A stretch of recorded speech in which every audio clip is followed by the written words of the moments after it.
तो दोस्तों, जैसे कि आप देख रहे हैं कि हम लोग इस वक्त सुनील पाल जी के फेसबुक अकाउंट पर लाइव हैं। बहुत इंपॉर्टेंट डिस्कसेस है आप लोगों के साथ शेयर करनी है।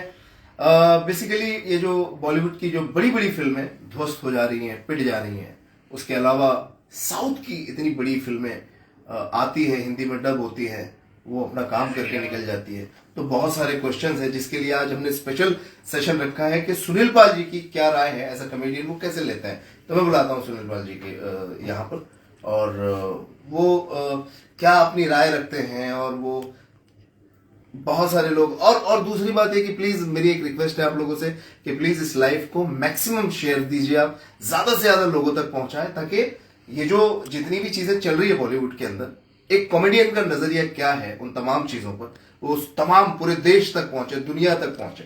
तो प्लीज मैक्सिमम शेयर्स दीजिए अपने हर एक फ्रेंड के साथ, अपने ग्रुप्स में इसको शेयर कीजिए, ताकि आप भी और आपके दोस्त भी जान सके। अभी चलिए बुलाते हैं सुनील पाल जी को और उनसे जानते हैं कि सर वेलकम। Thank you. हाँ, और सर ये बहुत कमाल की चीजें हो रही है देश में। बड़ी बड़ी फिल्में आ रही हैं और बहुत छोटे से भाव में खत्म हो जा रही है, इसको कैसे लेते हैं आप?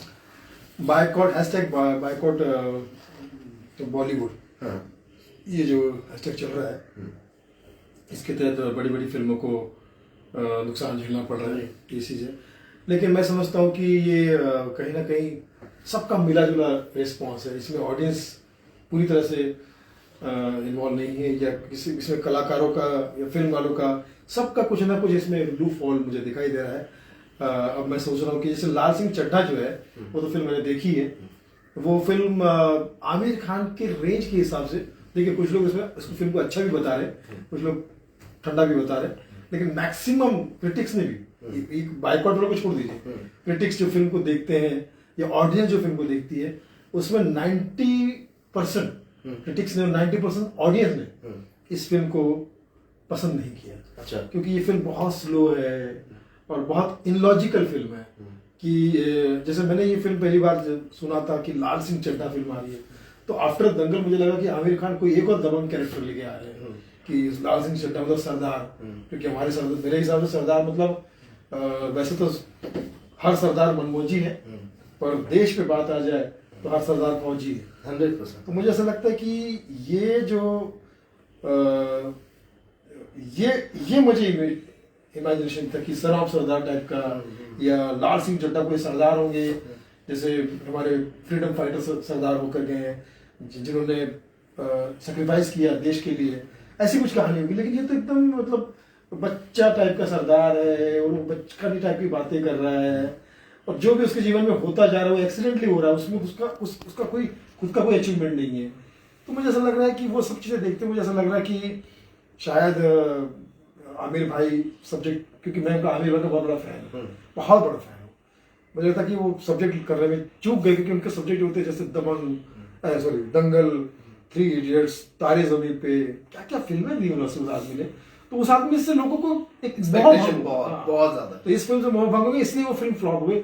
बायकॉट जो है फिर सोने पे सुहागा का काम करता है। मतलब आपके हिसाब से जो बॉयकॉट गैंग ने जो काम किया है, वो फिल्म को देखने के बाद लग ही नहीं रहा कि उनका कुछ काम हुआ है। नहीं, फिर सोने पे सुहागा का काम करता है ना। जैसे फिल्म थोड़ी भी ढीली होती है तो लोग बोलते हैं यार मुझे तो मजा नहीं आया, अच्छा तो फिर मैं भी नहीं जाऊंगा, फिर वो ऑडियंस टूटना शुरू करती है।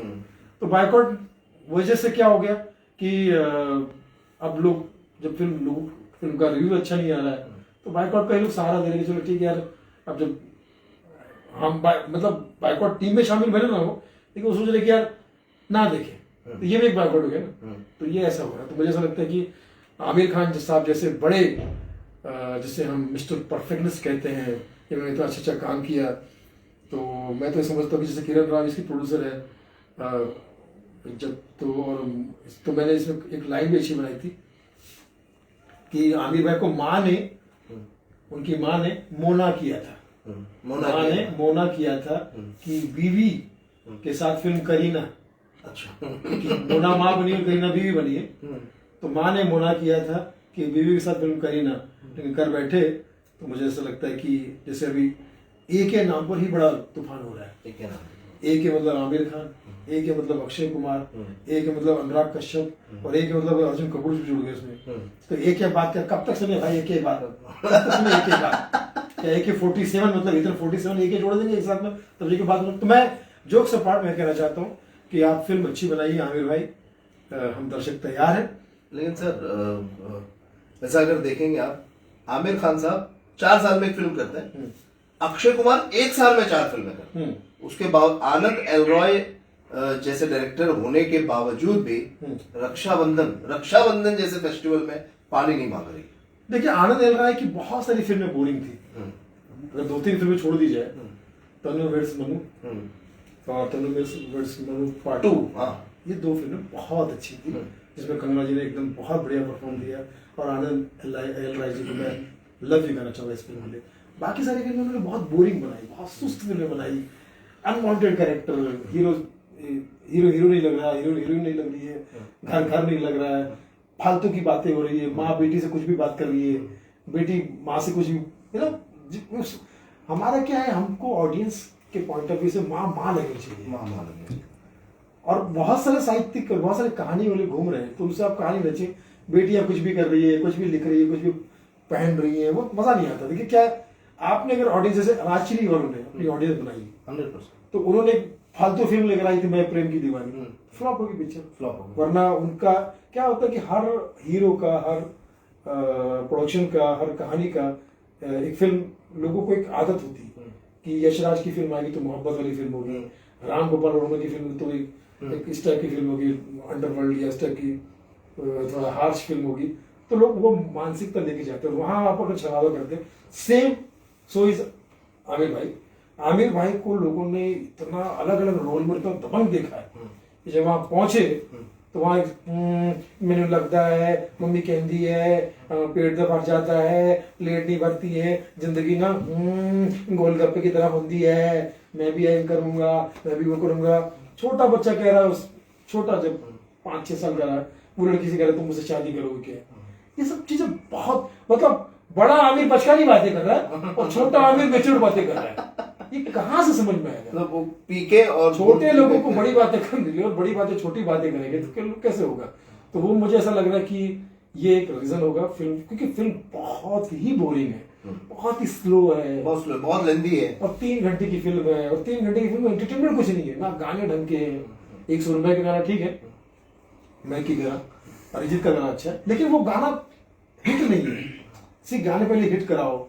ये लोग क्या करते हैं, पब्लिसिटी पे, प्रमोशन पे इतना ध्यान देते हैं, मेकिंग पे पैसा इतना खर्चा करते हैं। मुझे बताओ ट्रेन का सीक्वेंस, मेरे दोस्त उसमें अभिषेक जो है कहानी सुन रहा है, एक लड़का मेरा दोस्त है जो क्राइम पेट्रोल में भी आता है, 12 दिन वो सीक्वेंस शूट किया, कैन यू बिलीव इट? 12 दिन, मतलब किस तरह की तुम आदताई, किस तरह का पैसा खर्च कर रहे हो। कोई प्रोड्यूसर आपको पैसा दे रहा है, मेरे ख्याल से कौन प्रोड्यूसर, रिलायंस प्रोड्यूसर है, तो ठीक है, रिलायंस के पैसे की कमी नहीं, इसका मतलब ये थोड़ी कि आप मतलब कुछ भी बना बहा दोगे। फिल्म में स्पीड में, फिल्म में रफ्तार के नाम पे सिर्फ ट्रेन ही जा रही है, बाकी और रफ्तार नहीं है, ठीक है। इतनी स्लो फिल्म की चल रही है, और उसमें वो मेरे, अगर मैं डायरेक्टर होता या कोई भी डायरेक्टर होता, सुलझा हुआ डायरेक्टर, वो 2 दिन का ज्यादा सीक्वेंस नहीं है, 7-8 सीन है, बच्चे कितना तुम क्या क्या करोगे, लेकिन 12 दिन ऐसा, फिर महीनों शूट करते हैं ये लोग, मतलब नहीं कोई। वो भागने का सीक्वेंस था, उसमें भाग रहा है, बाद में बोलता है कि मुझे पता नहीं, मुझे नहीं पता कि मैं क्यों भाग रहा। मतलब लोग सोचते हैं अरे क्या तू, या तो क्या होता है कि जैसे एक होता है ना कि मासूम आदमी है, कोई ऐसी बात कर रहा है कि मतलब कि जो अनसुनी बात है, सुना ही नहीं किसी ने भी तक। हाँ, कि जैसे मासूम, जैसे हम लोग कोई ऐसी कहानी लेते हैं कि जैसे मिसाल के तौर पे अभी कोई ऐसी छोटा बच्चा कुछ ऐसी बात कर जाता है कि एग्जाम्पल के तौर पर कोई ऐसी बात जो आपको दिल को छू जाती है, तो समझ आ जाए बड़ा हो गया है, इतना बड़ा हो गया है, और बता रहे हैं कि उसका जीवन में उसको पैसा भी उसके पास में आ गया है, वो बड़ा भी बन गया है, दिमाग छोटा है, दिमाग छोटा होते ही बड़ा बन गया, लेकिन हरकतें उसकी छोटी छोटी दिख रही है। तो क्या होता है कि ऑडियंस को समझ में नहीं आता है। तो जो फिल्म बनी थी जिसकी भी एडॉप्टेशन है, फॉरेस्ट गम, तो ये हमारे लिए फॉरेस्ट गम हो गई है, तो इतना गम हमको झेलना पड़ रहा है, फॉरेन गम हो गई। फॉरेन की जो फिल्म बनी है उसका गम हम लोग भी देख रहे हैं, वो फिल्म खुशी से लोग देखे थे, ये गम देखे थे। लेकिन सर 6 अकेडमी अवार्ड उस फिल्म के पास। नहीं, वो उस वक्त की कहानी देखे क्या होता, आज से 20 साल पहले जब सोशल मीडिया नहीं था, लोगों की रफ्तार इतनी नहीं थी, रफ्तार भी नहीं था, बादशाह भी नहीं था और रणसिंह भी नहीं था। वैसे इनके पास तो उस वक्त ये सारी चीजें चल जाती थी और एकेडमी अवार्ड लेने के लिए वो फिल्म भी थी, वो उसके हिसाब से उन्होंने, देखिए क्या होता है, कुछ फिल्में ऐसी होती है जो समय के हिसाब से बहुत अच्छी बन जाती है, लेकिन इसमें उसका एडाप्टेशन पहली बात तो किया है, वो नहीं किया, फिर उसमें कुछ चीजें बदली, उनके हिसाब से कुछ बदली, फिर अपना कुछ एंगल इसमें डाल दिया। तो टोटालिटी में मुझे ऐसा लगता है कि जो बाइकआउट हो रहा है वो लोग चिढ़ के कर रहे होंगे कि यार हम लोग इतना भरोसा करके फिल्म देखने आते हैं और आप लोग क्या दिखाते हो, है ना। और फिर उसमें इनकी बयानबाजी ऐसी आ जाती है और करीना कपूर बोलती है कि मेरी फिल्म अगर आप नहीं देखोगे तो चलेगा मुझे, तो फिर पब्लिक चिढ़ जाती है। दिल पे ले लिया, क्योंकि हमारा ऐसा मानना है एज ए स्टेज आर्टिस्ट, दर्शक माई बाप, दर्शक चाहे मोदी जी हो, चाहे कोई बच्चन साहब हो, दर्शकों की वजह से, जनता की वजह से, जनता जनार्दन, जनता अगर रूठ गई आपको, जनता से अगर आप इससे रूढ़ बात करोगे तो वो रूठ जाएगी, और रूठने के बाद फिर वो आपकी फिल्म अगर देखने नहीं आएगी तो फिर कहीं से कोई नवाजुद्दीन सिद्दीकी आता है, कोई पंकज त्रिपाठी आ जाता है, फिर वो स्टार बन जाते हैं। क्योंकि आपके चिकने चुपने लोग जो है, अगर वो अपने आप को अलग समझ रहे हैं, बहुत स्पेशल समझ रहे हैं और स्पेशल बातें कर रहे हैं, एक तो इतनी इंग्लिश बातें करते हैं, इतना फॉरेन वाली बात, अब देखो अडॉप्टेशन भी फॉरेन का की है। जब आपको देसी ही बनाना है, सरदार जी की कोई स्टोरी बनाए, तो लाखों स्टोरियां, और सरदारों के पास तो भैया हमारा मतलब हमारे देश के जो सरदार है, एक एक सरदार हीरो है भाई, 100%, एक एक सरदार हीरो है। आप उठा के देख लीजिए, पिछली बार जो मिल्खा सिंह में फिल्म बनी थी, हमारा देसी बंदा, सुपर हिट फिल्म, सारे अवार्ड मिल गए। फरहान खान की जिंदगी की सबसे, फरहान अख्तर की जिंदगी सबसे बड़ी फिल्म, तो वो कर लेते हैं। ये क्या तुम फॉरेन का अडॉप्टेशन कर रहे हैं और उसमें देसी चीजें ला, जब देसी चीजें लाना ही है तो देसी चीजें करो ना भाई। हाँ। और उसमें भी 4-4 साल ले 15 साल। हाँ भाई इसकी जो प्लानिंग है 14 साल से बन रही है। अच्छा, ये 14 साल का वनवास है जो हमें देखना पड़ रहा है। ठीक है, उसमें जो जाने तू या जाने फिल्म आई थी ना, वो फिल्म देखकर ये लोग घर पे गए थे और आमिर खान ने दोस्तों से पूछा कि यार इन दिनों कौन कौन सी फिल्म हमने देखी, तो अतिल कुलकर्णी ने बोला कि मैंने वो फिल्म देखी, वो फिल्म। आमिर ने बोला कि यार एक फिल्म फॉरेन की आई है, हॉलीवुड की, फॉरेस्ट गम, यार कमाल पिक्चर है। बोले ठीक है, तो अतुल ने उसकी फिर अडॉप्टेशन, तो फिर परमिशन लेनी पड़ी उनको, फिर ये करना पड़ा। मतलब मैं बोला यार इससे अच्छा तुम कोई बच्चा अडॉप्ट कर लेते, सच, वो 14 साल का किसी काम पर इससे ज्यादा पैसे कमाता हूँ, सच। और हाँ, हाईलाइट है इस फिल्म में शुरू में आमिर का बेटा जुनैद, वो हीरो होने वाला था।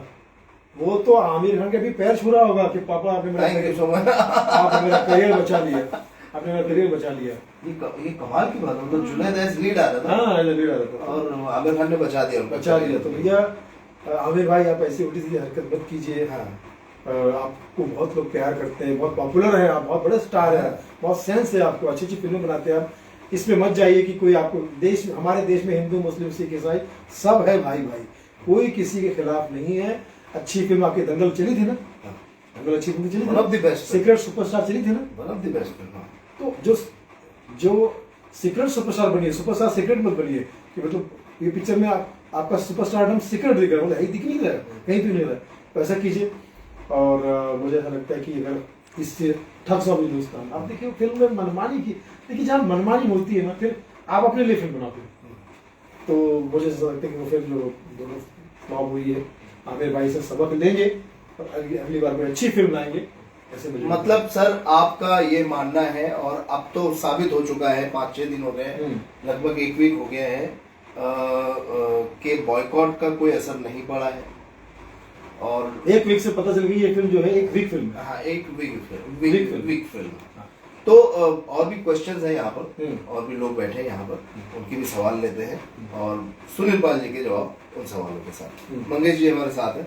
मंगेश जी, लाल सिंह चड्ढा पे हमने बात कर ली है, कुछ और ऐसा सवाल जो जहन में आ रहा हो बॉलीवुड इंडस्ट्री को लेकर या किसी भी इंडस्ट्री को लेकर? जी, कुछ मेरा कहने का मतलब ये है सुखपाल जी, ये जो लाल सिंह चड्ढा पिक्चर है, ये बनाई अच्छी है, मतलब शूटिंग वूटिंग सब ठीक है, वो स्टोरी को लेके ना बहुत कंफ्यूज है। जैसे आपने कहा, मेरी भी इच्छा जागे कि पिक्चर कोई दमदार होगी, मतलब इसमें कोई सरदार जी कुछ अलग तरीके से दिखाएगा, तो वैसा कुछ रहा नहीं, उसकी कुछ दिखा नहीं। और ये पिक्चर बॉयकॉट की वजह से ये हुए या फिर लोगों को पिक्चर पसंद नहीं आई है? ठीक है, वेरी नाइस क्वेश्चन। हमारे साथ और एक भाई बैठे हैं, राकेश, उनका क्वेश्चन ले लेते हैं। क्वेश्चन। अच्छा सर, मैं क्या बोलता हूँ कि सर ये आजकल लोगों को ना बॉलीवुड की जगह टॉलीवुड जो है साउथ फिल्में ज्यादा है, तो ये आजकल लोग साउथ फिल्मों की तरफ क्यों जा रहे हैं? बहुत अच्छा क्वेश्चन है। और एक भाई बैठे हैं यहाँ पर, बी आशीष जी। बी आशीष जी, कोई क्वेश्चन है जहन के हाँ, अंदर? मेरा क्वेश्चन यही है एक्चुअली, जिसे हम खतरों का खिलाड़ी कहते हैं, हाँ। खिलाड़ियों का खिलाड़ी कहते हैं, सबसे बड़ा खिलाड़ी कहते हैं, हाँ। और वो खिलाड़ी की फिल्म देखने के लिए लोग बेचैन रहते हैं। मैं बात करने जा रहा हूँ अक्षय कुमार साहब की। उनकी एक फिल्म आई थी पृथ्वीराज चौहान, लागों पार्ट। उनकी जो फिल्में हैं, चारों फिल्में एक साथ फ्लॉप हो गई। जैसे अभी आई रक्षाबंधन, उसमें कुछ इमोशनल, जैसे एक पुरानी फिल्म में रक्षाबंधन के देखते थे तो हमें लगता था कि यार वाकई में एक भावुक होता था आदमी की बहन भाई वाला जो रिश्ता था, मतलब। लेकिन ये पता नहीं कि मतलब क्या हो रहा है, मतलब समझ पा। तो अभी कैसा है, एक क्वेश्चन ये इनका लाल सिंह चड्ढा को लेकर था, ठीक है, क्या सच में वो बॉयकॉट गैंग की वजह से गई या फिल्म कहानी की वजह से गई, उस पर हम बात कर चुके हैं, फिर बात करेंगे। दूसरा एक क्वेश्चन आपने सुना सर, साउथ की तरफ, स्पेशली बॉलीवुड की ऑडियंस साउथ की तरफ ज्यादा मुतवज्जा हो रही है, साउथ की फिल्मों को बहुत शौक शौक से देख रही है, बड़े मजे से देख रही है, एंजॉय कर रही है, इन थिएटर में, मोबाइल पे, टीवी पे, एवरीवेयर। तीसरा क्वेश्चन है, अक्षय कुमार साहब, खिलाड़ी कुमार, ये वो सारी बातें उनके लिए बोली जाती है। पृथ्वीराज चौहान और कंटिन्यू बैक टू बैक 4 फिल्में फ्लॉप, क्या लेंगे सर इसको? मैं समझता हूँ एक मेरा सवाल है, मैं माफी चाहता हूँ सर, एक मेरा क्वेश्चन है, इसकी एक वजह सर ये भी हो सकती है क्या, मल्टीप्लेक्स का बन जाना, सिंगल स्क्रीन का गला घोट देना, बंद कर देना, और मल्टीप्लेक्सेस में इतना, मतलब 400 रुपए की टिकट होती है सर, 20 रुपए का पानी 100 रुपए का होता है, समोसे 100 रुपए के समोसे होते हैं, मतलब क्या एक गरीब आदमी वो सब अफोर्ड ना कर सकता हो, ये भी वजह हो सकती है? बिल्कुल सही बात। देखिए, कोई भी हिट फिल्म, बहुत बड़ी हिट फिल्म भी अगर किसी मल्टीप्लेक्स में लगी है तो एक गरीब मजदूर आदमी वो नहीं देख सकता। अच्छा। क्योंकि क्या टिकट कितनी होती है? मिनिमम 500 रुपए तो होती है। 500, 400, 350। कभी कभी वो लोग अपने हिसाब से बढ़ा भी देते बढ़ा भी हैं। देते तो हैं, स्पेशल फिल्म आई है हाँ। तो उसका अपने हिसाब से बढ़ा देते हैं। तो अगर मैं 300 ही पकड़ लूं तो 300 में गरीब आदमी अपने परिवार के साथ में सिंगल स्क्रीन में जाके, एक जमाने में पूरे परिवार के जो बीवी, 4 बच्चे, 2 बच्चे जो भी है, माता पिता, 6-7 लोग जाके 300 में पूरी फिल्म देख के आते थे विद समोसा, क्योंकि 5 रुपए का समोसा, 5 रुपए 2 रुपए की चाय, ऐसे करके आते थे और 300 में फिल्म देख के आते थे और चर्चा होती थी, दूसरा भी जाता था, पड़ोस भी जाता था और फिल्म हाउस को जाती थी। सिंगल स्क्रीन में फिल्म को एक आम आदमी को उसके बजट के हिसाब से थी। अब सिंगल मल्टीप्लेक्स आ गया। अभी मल्टीप्लेक्स में क्या होता है, एक तो इनका टाइमिंग बड़ा ऑड होता है। पहले 12 से 3, 3 से 6, 6 से 9, 9 से 12, ये टाइमिंग लोगों को रटा हुआ था कि भाई कोई फिल्म लगी है, तो ये टाइमिंग है, ये टाइमिंग होगा। अब जैसे एक साधारण जो बेचारा मजदूर तबके का आदमी हमारे जैसा, जिसको सोशल मीडिया फ्रेंडली नहीं है, वो टेक्नोलॉजी से इतना फ्रेंडली नहीं है, तो उसको यही नहीं पता चलेगा कि शो कितने बजे का है, कहाँ लगा है। तो ये एक आपकी ऑडियंस चली जाती है। फिर दूसरा, ज्यादातर इनके ऐड इंग्लिश में आते हैं, इंग्लिश पेपर में आते हैं या सोशल मीडिया पे इंग्लिश में आता है, वो हर किसी को पढ़ना नहीं आता। दूसरा, फिर वो टिकट की बात आती है, तो समझो अगर 4 लोग जा रहे हैं, मिनिमम 4 लोग, तो अगर समझो 300 रुपए टिकट है तो 600, 1200, 1500 खाने पीने में, मतलब अगर 2000 रुपये का खर्चा होता है एक परिवार के साथ, तो वो एक मजदूर के लिए बहुत बड़ी रकम, वो नहीं जाएगा, बड़ी रकम। और उसके बाद उसको पता चलेगा कि ये फिल्म फ्लॉप है, तो हिट फिल्म के लिए जा पाएगा। वो हिट फिल्म के लिए भी जाएगा ना तो उसकी कमर टूट जाएगी, क्योंकि उसका मन नहीं लगे, फिल्म बड़े हिट है, अच्छा लग रहा है, लेकिन उसका ध्यान इसी में रहेगा यार 2000 रुपये चलेगा, तो फिर वो कैसे जाएगा? Once in a blue moon, मतलब जैसे होता है ना कि आज मेरा बर्थडे है या वाइफ का बर्थडे या बच्ची का बर्थडे है, तो साल में 1 या 2 फिल्म देखेगा। तो अगर आपने देश की आबादी को ऐसा कर दिया है कि वो साल में 1 या 2 ही फिल्म देख रहे हैं, तो मतलब आप सोचिए फिर वो इतनी फिल्मों में, 100 फिल्मों में अगर 1 ही फिल्म देख रहे हैं, तो बाकी तो सारी फिल्म 90% फिल्म तो फ्लॉप हो गई, वैसे ही फ्लॉप होगी टेक्निकली, ठीक है। और जो अमीर तबका देखने आता है, वो फिल्म देखने नहीं आता, वो फिल्म एंजॉय करने आता है, अपना टाइम पास करने आता है, उनको फिल्म से कोई लगाव नहीं होता, बोले टाइम में चलो just have fun, let's have movie, ठीक है, तो वो देखते हैं और देखने में फिर पॉपकॉर्न भी खा रहे हैं, फला भी खा रहे हैं, उनको कोई उसको फर्क नहीं पड़ता। लेकिन वो क्या है, फिर वो उनके टाइमिंग के हिसाब से, उनके हिसाब से वो अपने हिसाब से आते हैं, ठीक है। तो ये सारी चीजों की वजह से गरीब तबका जो है वो टूट गया है। और फिर फिल्म वालों को क्या लगा, जो गरीब तबका टूट गया है और अमीर तबका आने लगा है पैसा करके, तो फिल्म वालों को ये गलतफहमी होगी कि ऑडियंस का टेस्ट बदल गया है। अब ऑडियंस जो है इस टाइप की फिल्म देखना चाहती है जिस टाइप के अमीर लोग देख रहे हैं। हालांकि देखना अभी भी लोग मिथुन चक्रवर्ती की फिल्म देखना चाहते हैं, गोविंदा की फिल्म। भाई पुष्पा तो मिथुन चक्रवर्ती की फिल्म है ना, 10 को मार रहा है, ये कर रहा है, डांस कर रहा है, ये कर रहा है वगैरह, गोविंदा जी की फिल्म, ठीक है, लोग तो वही देखना चाहते हैं ना। लेकिन इन समझदार लोगों को क्या लग रहा है कि यार अब तबका जो है वो ऐसा होगा कि रूखी सूखी फिल्में देखना चाहते हैं, थोड़ी टॉप ऑफ द वर्ल्ड, मतलब एक एक घंटा हीरो कोई बात ही नहीं कर रहा है, बैकग्राउंड में बिल्कुल एक एक घंटे तो कुछ हो ही नहीं रहा है, गाना रूखा सूखा। तो वो जिन तबके को पसंद आता है वो तबका बहुत कम है, वो मल्टीप्लेक्स में जाता है और देखता है। लेकिन आपकी जो मेन ऑडियंस, जो नाचने गाने वाली ऑडियंस थी, जिनको गाना पसंद है, क्योंकि लाल सिंह चड्ढा में ऐसा एक भी गाना नहीं है जो छू जाए, ठीक है। मैं ये कहता हूँ कि जैसे 90s में गाने होते थे वो आज क्यों नहीं हो सकते? क्यों नहीं हो सकते? मेलोडियस गाने क्यों नहीं हो सकते? बहुत बड़ा क्वेश्चन। क्योंकि तेरी झलक अशरफी कितना मेलोडियस गाना। तो आप भले उसको सुनील साहब से गवा, सुनील जी से गवा, अरिजीत से गवा, अरिजीत के भी गाने कितने हिट हुए जब। तो मुझे ऐसा लगता है कि ये जो बदलाव आया है, इन्होंने ऑडियंस को खुद तोड़ दिया।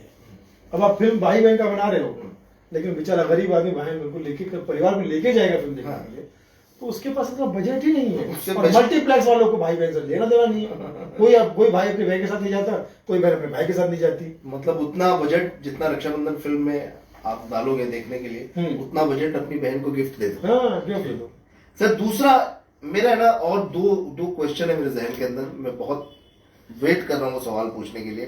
पहला, ये जो बॉयकॉट का जो चलन चला है, अब ये रिफ्लेक्ट हो रहा है आने वाली खान सुपरस्टार जो है शाहरुख खान, सलमान खान की बहुत बड़ी बड़ी फिल्में पाइपलाइन में है, शाहरुख खान की पठान है, जवान है, बड़ी बड़ी, अब बॉयकॉट वहां पे रिफ्लेक्ट हो रहा है। दूसरा सलमान की टाइगर आ रही है, उस पे क्या लगता है सर ये? और दूसरा क्वेश्चन भी साथ में ले लेता हूं क्योंकि जवाब भी कहीं ना कहीं मिक्स आएगा। Sir as an artist, as a comedian, मैं भी और आप भी और हर एक ये सोचता होगा इस देश में कि हमारी एंटरटेनमेंट इंडस्ट्री किसी रिलीजन से वाबस्तगी नहीं रखती, कोई ताल्लुक नहीं है उसका। कलाकार एक अपने आप में धर्म है, लोगों को हंसाना, मनोरंजन करना। क्या सर ये सच है कि अब इंडस्ट्री के अंदर भी ये हिंदू मुस्लिम वाला वायरस धीरे धीरे घुस रहा है? मुझे नहीं लगता, इसलिए थोड़ा सा क्लियर करने के लिए पूछ रहा हूं। इसका साफ सा जवाब ये है, जो ऑडियंस टूट गई है ना, वो इनसे टूट गई है। एग्जैक्टली। मैंने एक गरीब आदमी ने, समझो मैं वॉचमैन हूँ, मैं बड़ा भाव बेचता हूँ, जो भी मैं छोटा मोटा काम करता हूँ, मैंने अगर आपकी फिल्म 2000 रुपये लगा के देखी तो मुझे मजा नहीं आया, तो वो मैं गुस्सा कहाँ उठा? एग्जैक्टली। मुझे मजा आया तो मैं आपका फैन हो जाऊंगा। और जो मेरा नुकसान किया ना आपने, फालतू फिल्म बना दिया आपने, गलत फिल्म, ना उसमें गाना है, ना स्टोरी, ना कुछ है, आपकी स्टार्टअप में, और आपने पूछा जैसे 12 दिन का ट्रेन का शूट क्यों किया आपने? क्यों किया? वो 2 दिन में खत्म हो सकता था। आप फिल्म सस्ती बनाओ ना, आप फिल्म महंगी बनाओगे और फिर उसको महंगे थिएटर में लगाओगे और ऑडियंस से कहोगे महंगे टिकट खरीद के आओगे, है ना? सस्ती फिल्म बनाओ, अच्छी फिल्म। आज में सस्ती फिल्में बन सकती है, बनाते हैं ना लोग। क्यों कश्मीर फाइल सस्ती फिल्म नहीं थी? बिल्कुल। कोई बोलो ये सस्ती फिल्म नहीं है? बिल्कुल बिल्कुल, बहुत कमाल का जवाब है। पुष्पा भी आप देखो तो मुझे नहीं लगता कि बहुत महंगी फिल्म होगी। पूरा टोटलिटी में जो उसका बजट 50 करोड़ के अंदर का होगा।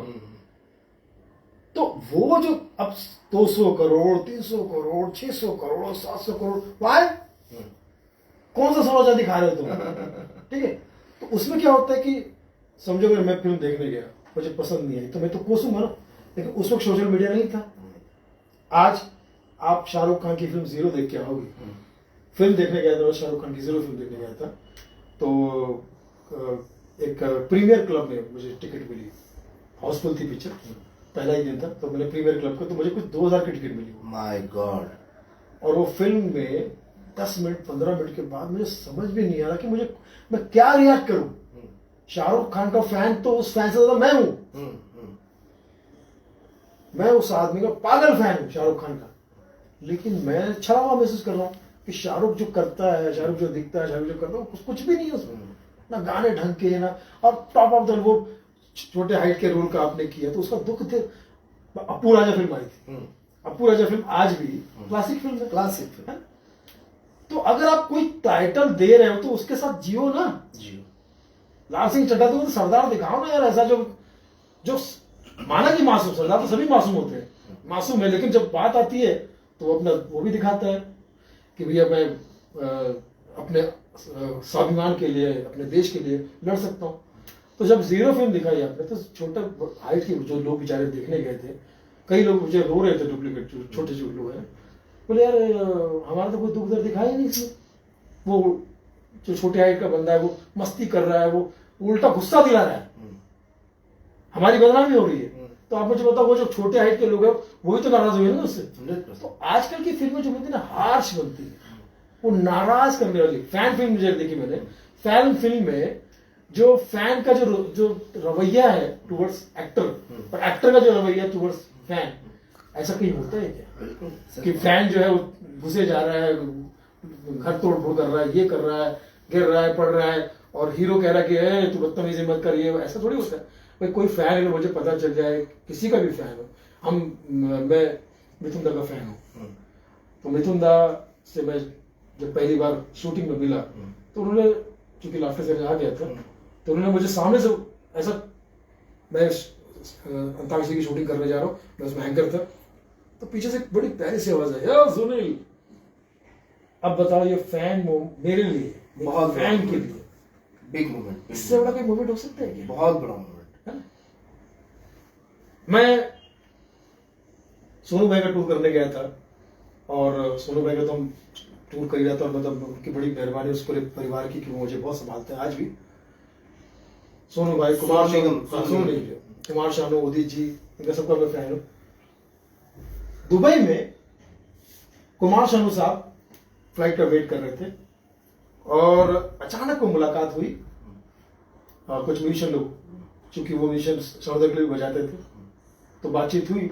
तो मैं तब लाफ्टर नहीं आया था, तो मैं गया, मैं बोला दादा मैं आपका फैन हूँ, ये वो। तो पहली ही मुलाकात में मुझे लाफ्टर नहीं जानते नहीं थे, मैं उनके लिए नॉर्मल आदमी, अरे वेरी गुड, क्या बात करता, क्या करता तू, ये तुमने को करके दिखाया, बहुत खुश हो गए। तो ये तो रवैया होता है फैन की तरफ। आपका कोई फैन है तो यार आपका फैन है, वो आपकी एक्टिंग कर रहा है, नॉर्मल फैन नहीं हो, वो आपकी नकल करता है, हूबहू दिख रहा है, डुप्लीकेट, उसने आपके लिए बहुत खर्चा किया है, उसके लिए वो जी रहा है आपको, बिल्कुल। तो उसके साथ में तो आप फैन हो, दिख तो पब्लिक कनेक्ट कैसे होगी? बिल्कुल। आप रोमांटिक गाना दिखा रहे हो और लड़की आधे कपड़े में दिख रही है, लड़का आधे कपड़े में दिख रहा है, बॉडी दिखा रहा है, ये प्यार, ये तो वासना है, ये तो वासना है। आप जो पुरानी फिल्में हैं जिसमें प्यार मोहब्बत का गाना होता है, आप कोई भी उठा के देख लीजिए, इवन आप चलो तमल्ली, तो ये देख लो, तेरी झलक, तो प्यार ना उसमें, तेरी झलक देखने को तरस रहा हूं मैं, ये है, और लड़की वहां पे दिखती है, वो रोमांस है ना उसमें। अब इसमें वो अगर शर्ट उतार दे, लड़की बेचारी आधे कपड़े में दिखे, तो वो कहाँ है, कहाँ प्यार कहाँ? तो ये सारी चीजें, तो वो जो तबका जो देखने वाला है ना, जो गंदगी देखता है, जो गाली गलौज देखता है, उस तबके के लिए ये फिल्म बन रही है, और वो तबका इतना लापरवाह है कि वो आपका क्या अपने बाप का भी नहीं। सर एक बहुत कमाल का शब्द आपने भी बोल दिया है, मैं सीधा वही जाता हूँ, अभी मैं आ ही रहा था वहां पे। ये तो खैर बातें बहुत क्लियर कट हो चुकी है, समझ में भी आ गया होगा आपको, और जो जितनी बातें कही हैं वो 100% सच है।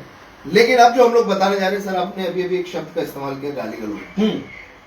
हाँ, गाली गलौज मैं कुछ नहीं कहूंगा, बस इतना ही कहूंगा सर, आपकी आने वाली मच अवेटेड फिल्म, आपके फैंस, आपके देखने वाले, आपको जानने वाले, आपसे मोहब्बत करने वाले, आपके इश्क, आपके शहदाई, तमाम आपकी फिल्म का वेट कर रहे हैं, जिसका नाम है गाली गलौज। सर कुछ बताएं उसके बाद। सबसे पहले तो मैं हाथ जोड़ के हमारे प्यारे दर्शक माई बाप से, जो हमारे सोशल मीडिया पे मुझे देख रहे हो, जहाँ जहाँ मुझे देख रहे हैं, मैं उनके चरणों को छू के माफी चाहता हूँ अगर मेरी कोई बात बुरी लगी हो, तो त्रुटि हुई तो क्षमा प्रार्थी हूँ, क्योंकि आप ही का विद्यार्थी हूँ। मेरे जो मन में है वो मैं एक as a fan, as a audience, film audience, क्योंकि मैं बहुत बड़ा फिल्मी कीड़ा हूँ, मतलब मुझे कीड़ा मैं कहते हो तो मुझे अच्छा लग रहा है। मैं गोविंदा साहब, मिथुन चक्रवर्ती साहब, शाहरुख खान साहब, आमिर खान साहब, इसी तरह सलमान भाई सबकी फिल्में मैं बहुत देखता हूँ, मुझे बहुत पसंद आती है। तो मैं कहीं ना कहीं एक फैन, एज अ फैन, जैसे दबंग फिल्म आई थी, कितनी प्यारी फिल्म थी, है ना, उसमें देसीपन था, है ना, एक गांव में होता है, जैसे आप गांव की स्टोरी दिखाओ, शहर की दिखाओ, कोई भी दिखाओ, लेकिन वो उसमें लगना चाहिए कि भैया आप उसको एक आम आदमी के समझ में आना चाहिए। मैं एक गरीब आदमी, मैंने जो दुनिया देखी है, अमीर भी देखा है, गरीब भी देखा है, नेता भी देखा है, पुलिस भी देखी है, सब देखा है, वो तो मुझे दिखे हुए मेरा कैरेक्टर समझ में आनी चाहिए। आप मेरे सामने सिंगापुर की पुलिस ला के रख दोगे, ठीक है, आप मेरे सामने कोई ऐसा इंग्लिश बिजनेसमैन ला के रख दोगे, इंग्लिश आती कितने लोगों को यहाँ पर हिंदुस्तान में। तो गाली गलौज के लिए मैं कहना चाहता हूँ कि जो फिल्म है उसका अभी टाटा साहब का रिलीज रिकॉर्ड करने वाले, ओके, ये फिल्म गाली गलौज जो है, जैसे गजनी फिल्म आई थी, गजनी फिल्म भी अच्छी थी, हाँ। I like it. लेकिन सर गाली गलौज कमाल का टाइटल है, ये कहाँ से आया? आपके सारे टाइटल सर आपके भावनाओं को समझो, मनी बैक गारंटी, गाली गलौज जो टाइटल है, गाली गलौज, जो आजकल डिफरेंट टाइटल, आजकल सोशल मीडिया पर जो so called stand up comedian आए हैं, हाँ, जो इनको बहुत बढ़ावा मिल रहा है, ओके, जो कि मेरे नजर में ये है कि भैया सिर्फ गाली गलौज की वजह से ही फेमस है, लेकिन जो जिनको मार्केटिंग से मतलब है, जिनको व्यूज से मतलब है, उनको रोज बुलाते हैं। अभी लंदन टॉप में जाकिर खान को बुलाया था, अब जाकिर खान के एक एक जोक्स में इतनी गालियां होती है, इतनी गंदगी होती है, तो लंदन टॉप वालों को भी शर्म आनी चाहिए, उसको प्रमोट करते हैं। सौरभ को, सौरभ नाम सौरभ है और काम शैतान वाला कर रहा है तो ऐसे ही मुझे ऐसा लगता है कि नहीं करना चाहिए। जैसे इरफान करके एक गुफ्तगू में आता है, तो इरफान नाम इतना इरफान खान साहब का लेके बैठे हो और तुम उसको ऐसे यूट्यूबर्स को बुला के जो गाली गलौज करते हैं उनका इंटरव्यू, तो मैंने ये तब के परेशान हो गए, क्योंकि इनसे जनता बहुत परेशान है। गाली गलौज करने वाली जो कलाकार है, कलाकार मैं इनको कलंकार कहता हूँ, कलंकार, सही बात। तो ये जो है ना, ये स्टेज पे आके तू क्या करती है रे, तेरा बॉयफ्रेंड कितना है, तेरी माँ कहाँ गई, टिंडर पे है क्या तू, और देख रहा कि तूने, अरे है, ऑडियंस ऐसा बात करती है जैसे तेरे बाप का नौकर हो, वो टिकट खरीद के आया है, लेकिन ऑडियंस नशे में चूर होती है। ऐसा लगता है कि उस सब्जेक्ट पर ये फिल्म लेकर आया हूँ, जिसका टाइटल सॉन्ग हम रिकॉर्ड कर रहे हैं। सोची को तेरी पड़ गई मोच, लाज शर्म ना है संकोच, सोची को तेरी पड़ गई मोच, लाज शर्म ना है संकोच, ओपन माइक के नाम पड़े, करता है गाली गलौज, गाली गलौज कर बोले गाली गलौज,